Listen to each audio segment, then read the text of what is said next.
ನಮಸ್ಕಾರ. ಲೋಕಾಯುಕ್ತ ದಾಳಿ ಟಿವಿಗೆ ಸ್ವಾಗತ. ನಾನು ಗಾಯತ್ರಿ. ಕೆಪಿಸಿಸಿ ಅಧ್ಯಕ್ಷರಾಗಿ ಡಿಸಿಎಂ ಡಿಕೆ ಶಿವಕುಮಾರ್ ಅವರು ಆರ್ಎಸ್ಎಸ್ ಗೀತೆ ಹೇಳಿದ್ರೆ ಕ್ಷಮೆ ಕೇಳಬೇಕು ಎಂದು ವಿಧಾನ ಪರಿಷತ್ ಸದಸ್ಯ ಹಾಗೂ ಹಿರಿಯ ಕಾಂಗ್ರೆಸ್ ನಾಯಕ ಬಿಕೆ ಹರಿಪ್ರಸಾದ್ ಅವರು ಹೇಳಿದ್ದಾರೆ.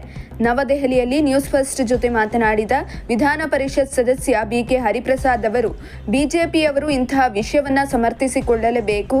ಆರ್ಎಸ್ಎಸ್ ಅನ್ನ ಈಗಾಗಲೇ ದೇಶದಲ್ಲಿ 3 ಬಾರಿ ನಿಷೇಧ ಮಾಡಲಾಗಿದೆ. ಡಿಕೆ ಶಿವಕುಮಾರ್ ಅವರು ಡಿಸಿಎಂ ಆಗಿ ಸಂಘದ ಪ್ರಾರ್ಥನೆಯನ್ನ ಮಾಡುವುದರಲ್ಲಿ ನಮ್ಮದೇನು ಅಭ್ಯಂತರ ಇಲ್ಲ. ಸರ್ಕಾರ ಅನ್ನುವುದು ಒಂದು ಪಕ್ಷದ ಸರ್ಕಾರ ಅಲ್ಲ, 7 ಕೋಟಿ ಜನರ ಸರ್ಕಾರ ಆಗಿದೆ ಎಂದು ಹೇಳಿದ್ದಾರೆ. ಆದರೆ ಕಾಂಗ್ರೆಸ್ ಅಧ್ಯಕ್ಷರಾಗಿ ಡಿಸಿಎಂ ಡಿಕೆ ಶಿವಕುಮಾರ್ ಅವರು ಹಾಗೆ ಹೇಳುವಂತಿಲ್ಲ. ಕೆಪಿಸಿಸಿ ಅಧ್ಯಕ್ಷರಾಗಿ ಹೇಳಿದ್ರೆ ಡಿಕೆ ಶಿವಕುಮಾರ್ ಕ್ಷಮೆ ಕೇಳಲೇಬೇಕು.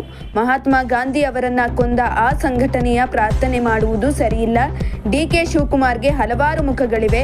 ಕೃಷಿಕರು, ಕ್ವಾರಿ ಮಾಲೀಕರು, ಎಜುಕೇಷನಿಸ್ಟ್, ಬಿಸ್ನೆಸ್ ಮ್ಯಾನ್, ಇಂಡಸ್ಟ್ರಿಯಲಿಸ್ಟ್ ಎಂದು ಹೇಳುತ್ತಾರೆ. ಇದು ಕೂಡ ಇರಬಹುದು. ಯಾರಿಗೆ ಸಂದೇಶ ಕೊಡಲು ಗೀತೆ ಹೇಳಿದ್ದಾರೋ ಗೊತ್ತಿಲ್ಲ ಎಂದು ಹೇಳಿದ್ದಾರೆ. ಇನ್ನು ಆರ್ಎಸ್ಎಸ್ ಗೀತೆ ಹೇಳಿ ಯಾರನ್ನ ಮೆಚ್ಚಿಸಬೇಕು ಅಂತ ಮಾಡಿದ್ದಾರೋ ಎನ್ನುವುದು ಗೊತ್ತಿಲ್ಲ. ಕೆಪಿಸಿಸಿ ಅಧ್ಯಕ್ಷರಾಗಿ ಗೀತೆ ಹೇಳಿದರೆ ಕ್ಷಮೆ ಕೇಳಲೇಬೇಕು. ಡಿಸಿಎಂ ಆಗಿ ಹೇಳಿದರೆ ನಮ್ಮದು ಅಭ್ಯಂತರ ಇಲ್ಲ.